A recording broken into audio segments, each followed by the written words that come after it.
Assalamualaikum warahmatullahi wabarakatuh. Berjumpa lagi dengan saya Nazia. Kali ini saya akan membawakan sebuah kisah yang berjudul Kisah Rasulullah dan Aisyah. Semoga kita selalu di dalam lindungannya.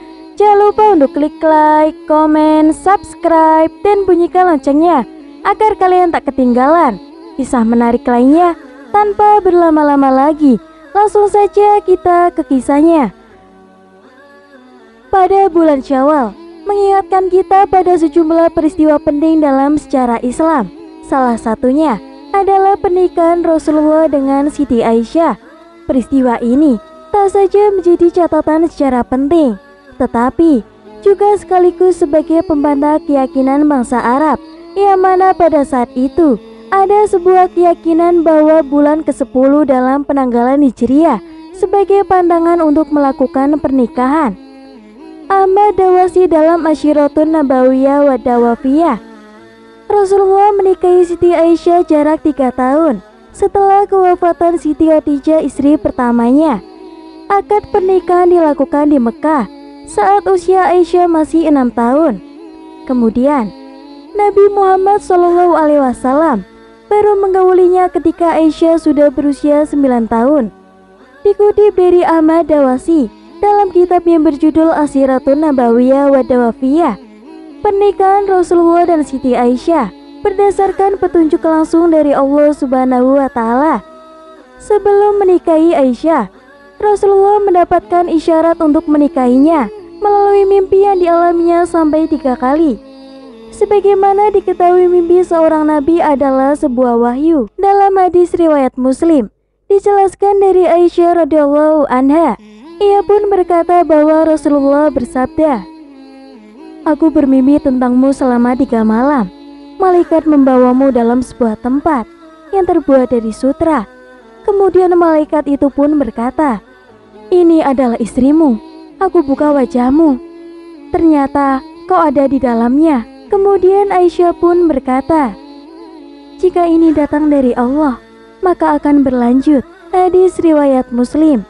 Dalam hadis yang lain yang diriwayatkan oleh Imam Al-Bukhari, Rasulullah hanya bermimpi sebanyak 2 kali.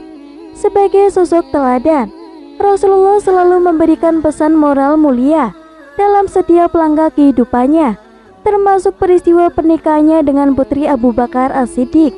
Yang pertama, Nabi menikahi Siti Aisyah bukan karena nafsu jasmani, layaknya manusia pada umumnya. Ini menjadi catatan penting dan sangat perlu disampaikan agar tidak bisa disalahpahami. Kemudian, Allah Subhanahu wa Ta'ala menyuruh Nabi Muhammad untuk menikah karena sebuah kemaslahatan dengan menjadi istri Nabi.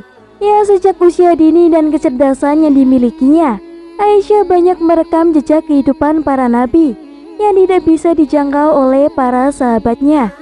Dari sinilah kemudian Aisyah banyak meriwayatkan sebuah hadis dan menjadi gerbang intelektual pada zamannya, sehingga banyak ulama yang terbantu dengan kontribusinya. Syekh As-Sabuni sendiri mengakui bahwa Aisyah memiliki reputasi intelektual yang sangat cukup mapan karena merupakan istri Nabi yang paling cerdas, bahkan mengalahkan kecerdasan laki-laki pada zamannya. Urwah bin Zubair bin Awam pernah mengungkapkan, "Aku belum pernah melihat seseorang yang lebih paham soal urusan halal haram, pengetahuan, syair, dan kesehatan selain Siti Aisyah." Dalam riwayat yang lain berbunyi, "Aku belum pernah menemui seseorang yang lebih paham soal Al-Quran urusan fardu, halal haram, fikih, syair, kesehatan, sejarah bangsa Arab, dan nasab selain Siti Aisyah." Kemudian Muhammad bin Ziyad Az-Zuhri pernah mengatakan, "Andaipun ilmu seluruh manusia dikumpulkan, termasuk ilmu istri-istri Nabi, maka belum bisa mengalahkan kekuasaan ilmu Siti Aisyah." Kedua, Syawal sebagai bulan baik untuk menikah. Pernikahan Nabi dengan Siti Aisyah di bulan Syawal dijadikan dasar oleh para ulama sebagai dalil tentang kesunahan menikah di bulan tersebut. Dalam suatu hadis riwayat Imam Muslim dan Imam Tirmizi, dijelaskan dari Sayyidah Aisyah berkata, Rasulullah menikahiku di bulan Syawal dan mulai mencampuriku juga di bulan Syawal. Maka istri beliau manakah yang kiranya lebih mendapat perhatian besar yang berada di sisinya daripada aku?" Salah seorang perawi berkata, dan Aisyah merasa senang jika para wanita menikah di bulan Syawal. Hadis riwayat Muslim dan Tirmizi. Kemudian Imam Nawawi menjelaskan bahwa hadis ini menjadi dasar anjuran menikahkan dan melakukan hubungan suami istri di bulan Syawal.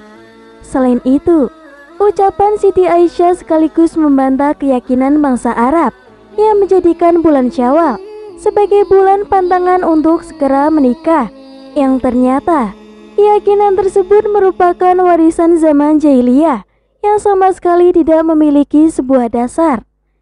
Keterangan dalam sebuah kitab karangan Nawawi yang berjudul Al-Minhaj Syarh Sahih Muslim bin Al-Hajjaj, malam pertama Rasulullah bersama Sayyidah Aisyah. Malam pertama adalah malam di mana kedua mempelai melakukan hubungan kelamin pertama kali. Jadi, seandainya kedua mempelai baru melaksanakan hubungan kelamin pada saat malam kedua ataupun malam ketiga, atau juga malam ke-10, maka itulah yang disebut dengan malam pertama. Karena malam pertama selalu dihubungkan dengan peristiwa pemecahan Bakarah atau selaput darah, atau lebih dikenal lagi dengan istilah membuka perawan. Menahan nafsu birahi pada saat malam pertama adalah langkah yang sangat bijaksana. Sebaiknya pada malam itu dilakukan perkenalan dan tidur bersama ataupun melakukan cemburayu sebagai pelepas atas kerinduan. Diperlukan pula kebijaksanaan suami untuk memberikan ketenangan agar istri tak merasa takut. Hal ini telah dicontohkan oleh Rasulullah ketika menikah dengan Siti Aisyah, satu-satunya istri Rasulullah yang gadis, dengan memberikan kepada Aisyah segelas susu, dan kemudian beliau pun duduk di sampingnya. Hadis riwayat Imam Ahmad. Sayyidah Aisyah radhiyallahu anha adalah putri sahabat Rasulullah Shallallahu alaihi wasallam, yaitu sahabat Abu Bakar As-Siddiq. Ibunya bernama Ummu Ruman binti Amir bin Uwaimir. Beliau sangat dekat dengan ayahnya. Sifat-sifat yang menonjol yang dimiliki Sayyidah Aisyah radhiyallahu anha antara lain adalah cerdas dan cantik, suci dan taat beribadah, sangat dicintai oleh Rasulullah. Sayyidah Aisyah radhiyallahu anha binti Abu Bakar As-Siddiq adalah istri Rasulullah Shallallahu alaihi wasallam yang paling muda dan paling terkenal setelah Siti Khadijah. Ternyata kecantikan Sayyidah Aisyah radhiyallahu anha tidak sebatas wajahnya saja, tetapi cantik dalam perangai sopan dan kecerdasan otaknya. Beliau dipilih Rasulullah Shallallahu alaihi wasallam sebagai seorang istri karena selain memiliki kelebihan dibandingkan dengan wanita pada masa itu, beliau juga termasuk wanita yang ceritanya disucikan di dalam kitab suci Al-Quran. Sayyidah Aisyah juga terkenal akan ketaatan dalam beribadah. Oleh karena itu, beliau disebut sebagai wanita yang istimewa dan nama beliau ditempatkannya di dalam Al-Quran. Beliau termasuk wanita yang utama selain Siti Maryam dan juga Siti Asia.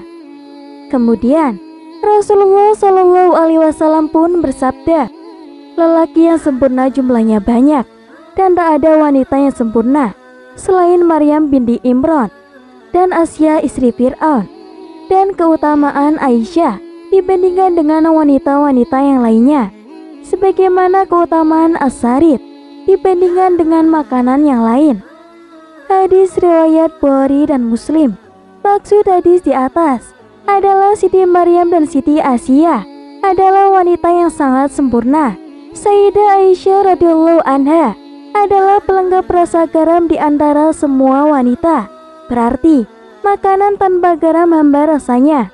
Begitu pula wanita tanpa Sayyidah Aisyah radhiyallahu anha akan terasa hambar pula. Maksudnya, Sayyidah Aisyah radhiyallahu anha adalah pelengkap dari wanita-wanita yang sempurna tersebut. Pernah suatu saat terjadi fitnah yang akan menjatuhkan Rasulullah Shallallahu alaihi wasallam dan mempertanyakan tentang kesucian istri Rasulullah, yaitu Sayyidah Aisyah radhiyallahu anha. Hal ini tentunya sangat menyakitkan bagi Rasulullah.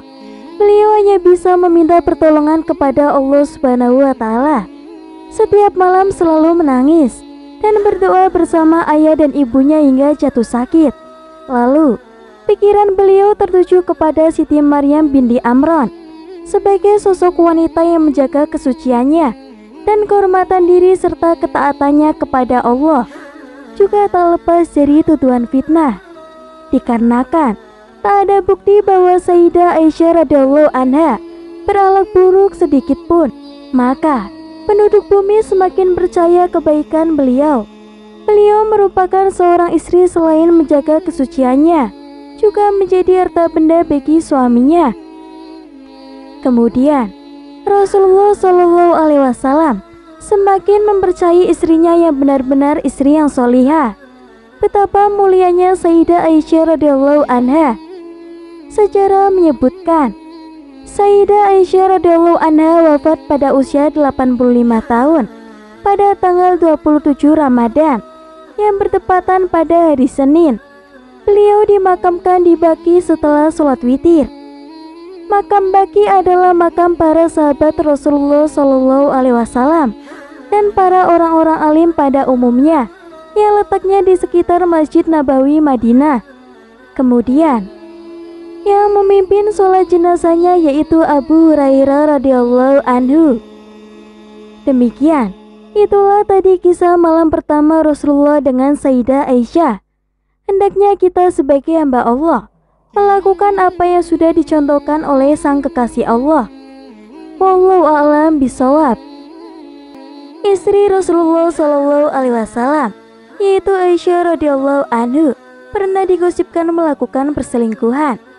Di antara mereka yang masyhur, yaitu menggosipkan Aisyah radhiyallahu anhu saat itu adalah Hasan bin Sabit, Hamna bin Jahsy, dan Mistah bin Usasa.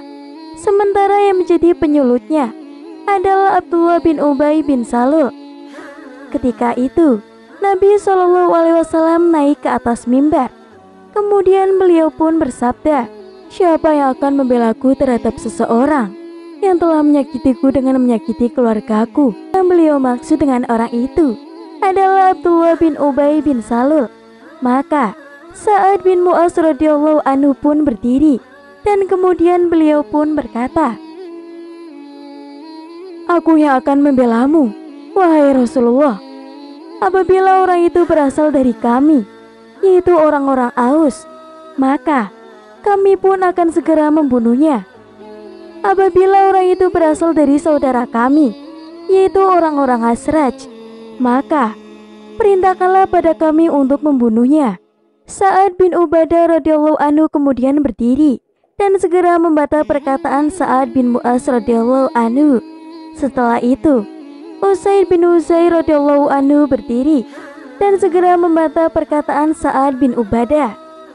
Kemudian, Nabi Shallallahu Alaihi Wasallam pun segera menenangkan mereka.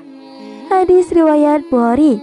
Nabi Shallallahu Alaihi Wasallam tahu betul bahwa ini merupakan masalah yang besar. Sebelum kedatangannya Nabi Shallallahu Alaihi Wasallam ke Madinah, suku Aus dan Khazraj sepakat menjadikan Abdullah bin Ubay bin Salul sebagai pemimpin mereka. Maka dari itu, orang ini mempunyai kedudukan yang tinggi di dalam pandangan mereka. Dialah yang kembali bersama sepertiga pasukan pada saat terjadinya perang Uhud. Dalam hal ini, Nabi Shallallahu Alaihi Wasallam tidak menghukum Abdullah bin Ubay bin Salul karena suatu maslahat. Menurut pandangan beliau, menghukum Abdullah bin Ubay bin Salul ketika itu akan menimbulkan suatu kerusakan yang lebih besar daripada apabila beliau membiarkannya. Sudah bukan rahasia lagi bahwa Muhammad mencintai Aisyah lebih daripada istri-istrinya yang lain, termasuk Juwairiyah, istri barunya yang cantik jelita. Muhammad mungkin menganggap Juwairiyah sebagai boneka baru yang menarik hati, tetapi Aisyah adalah istrinya yang tercinta. Istri-istri Muhammad yang lain juga tahu akan kasih sayang Muhammad terhadap Aisyah. ketika Muhammad akan menceraikan Saudah karena usianya sudah terlalu tua. Kemudian Saudah pun memohon kepada Muhammad agar tidak diceraikan dan menawarkan waktu gilirannya ditiduri Muhammad untuk diberikannya pada Aisyah. Tawaran ini ternyata disambut Muhammad dengan baik, dan Muhammad SAW tidak jadi menceraikan Saudah. Aisyah radhiyallahu anhu adalah anak perempuan yang cerdas, percaya diri, dan sangat sensitif terhadap apa yang bisa mengancam kedudukannya. Di suatu saat, Aisyah pun tidak ragu untuk mengakali istri Muhammad yang baru agar segera diceraikan olehnya. Kemudian, Aisyah pun menasihati istri baru ini untuk mengatakan, "Aku mencari perlindungan dari Allah Subhanahu wa Ta'ala terhadapmu." Di malam pengantin, akibatnya Muhammad pun segera menceraikan istri barunya, sedangkan Aisyah tetap tampil seakan tak berdosa. Ketika Muhammad menunjukkan bayi laki-lakinya, yakni Ibrahim, dari gundiknya Maria bin Qibtiyah kepada Aisyah radhiyallahu anhu, tanggapan Aisyah adalah, "Bayinya tak mirip denganmu Muhammad." Dan ini seolah menyiratkan bahwa Maria bin Qibtiyah serong dengan lelaki lain sampai dirinya bisa hamil. Di lain waktu, ketika Aisyah tahu bahwa Al-Quran isinya tak lain dari penghalalan semua hasrat Muhammad, kemudian ia pun berkata pada Muhammad, "Kulihat bahwamu gesit sekali dalam mewujudkan semua hasratmu. Tiada seorang pun yang berani untuk mengucapkan kata-kata sindiran pedas seperti itu tanpa takut dihukum. Kecuali Aisyah radhiyallahu anhu, kita mungkin tak akan pernah tahu apa yang sebenarnya terjadi di antara Aisyah dan Sofwan." Beberapa ahli Islam pun menjelaskan, Sofwan tidak mengikuti tentara Muslim karena sibuk mengumpulkan barang-barang peninggalan tentara. Akan tetapi, hanyalah asumsi karena tiada bukti secara tertulis apapun tentang semua hal ini.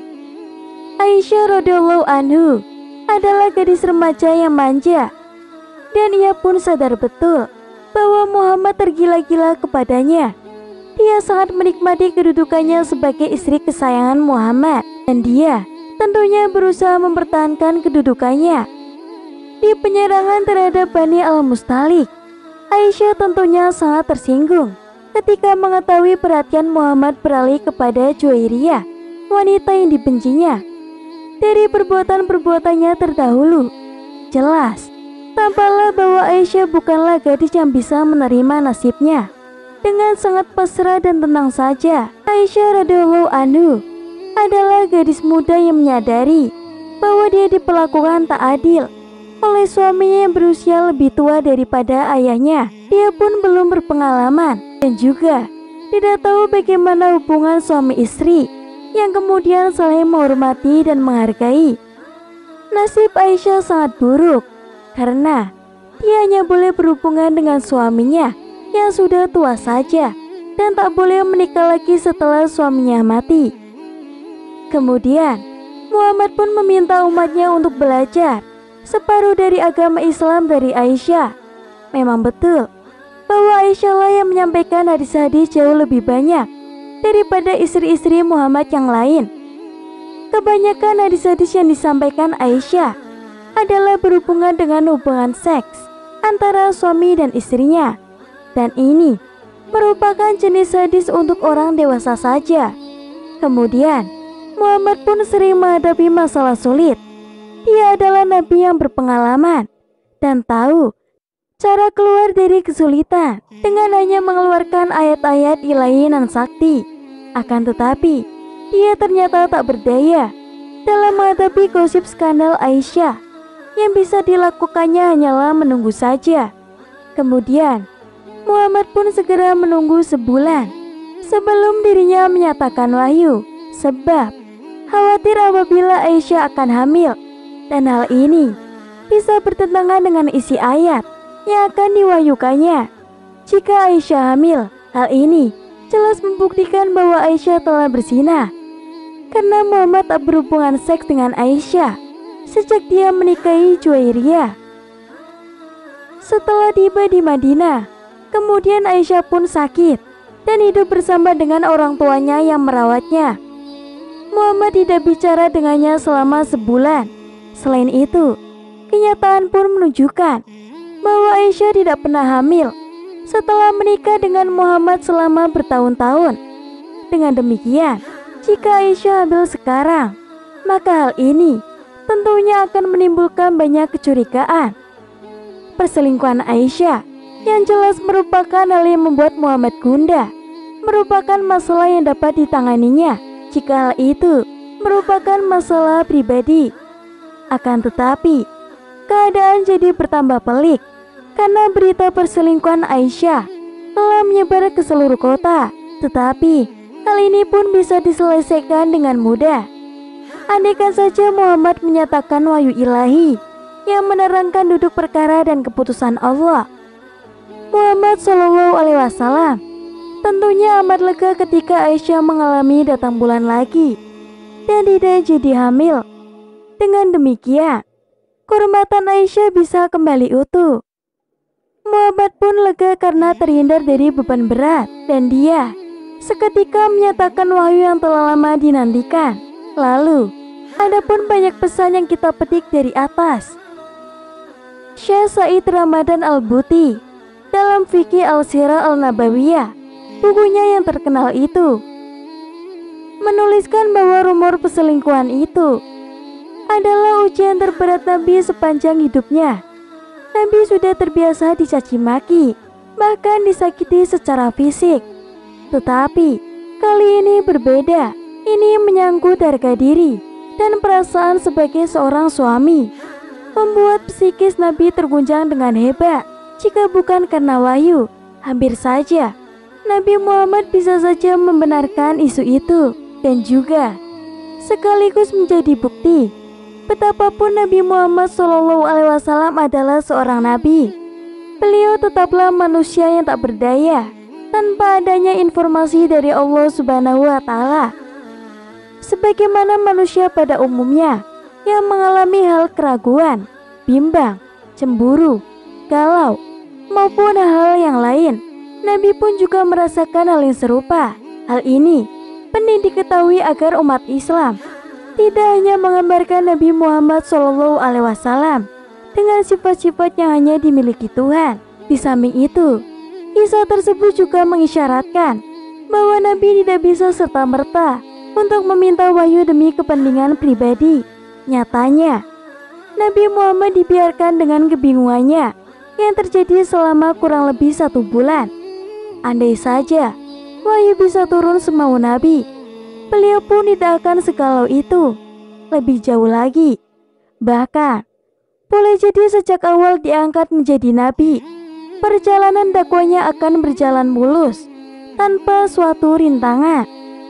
Setelah semua orang tidak mempercayai dirinya, termasuk Nabi yang sekaligus menjadi suaminya, Aisyah radhiyallahu anhu masih bisa tegar dan mengucap syukur kepada Allah Subhanahu wa Ta'ala yang telah membelanya.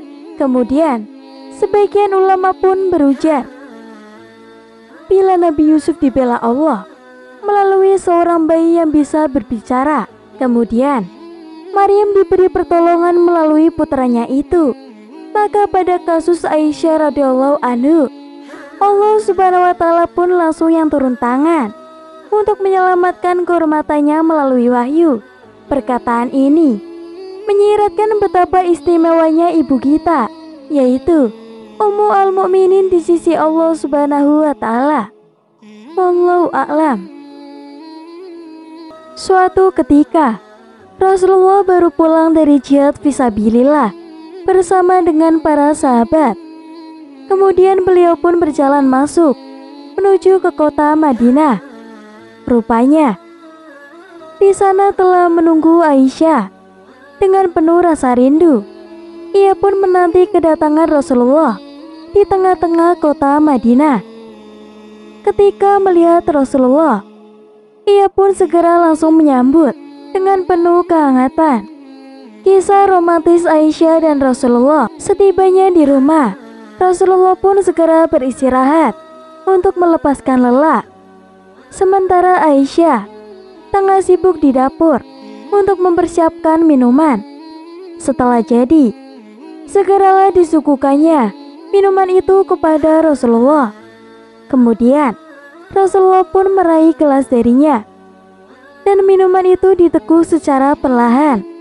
Pelan-pelan beliau terus meminumnya hingga air di dalam gelas hampir habis.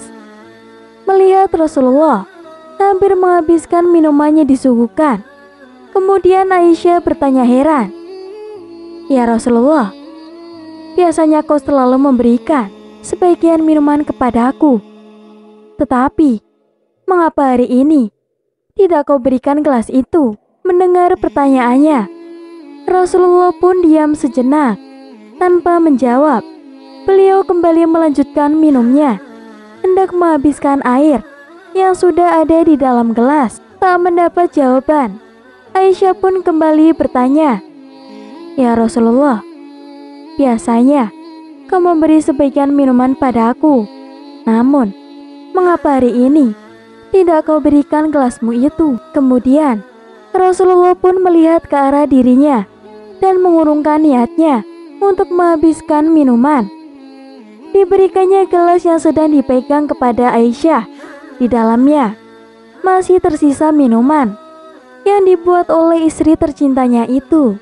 Kemudian, Aisyah pun menerima gelas yang disodorkan oleh Rasulullah. Diteguknya minumannya tersisa itu yang berada di dalamnya. Saat minuman sampai di lidah dan sampai di kerongkongannya, kagetlah ia dan langsung memuntahkan minuman itu. Rupanya, air di dalam gelas Rasulullah terasa sangat asin. Aisyah baru menyadari bahwa ia salah mengambil bahan untuk minumannya ia buat.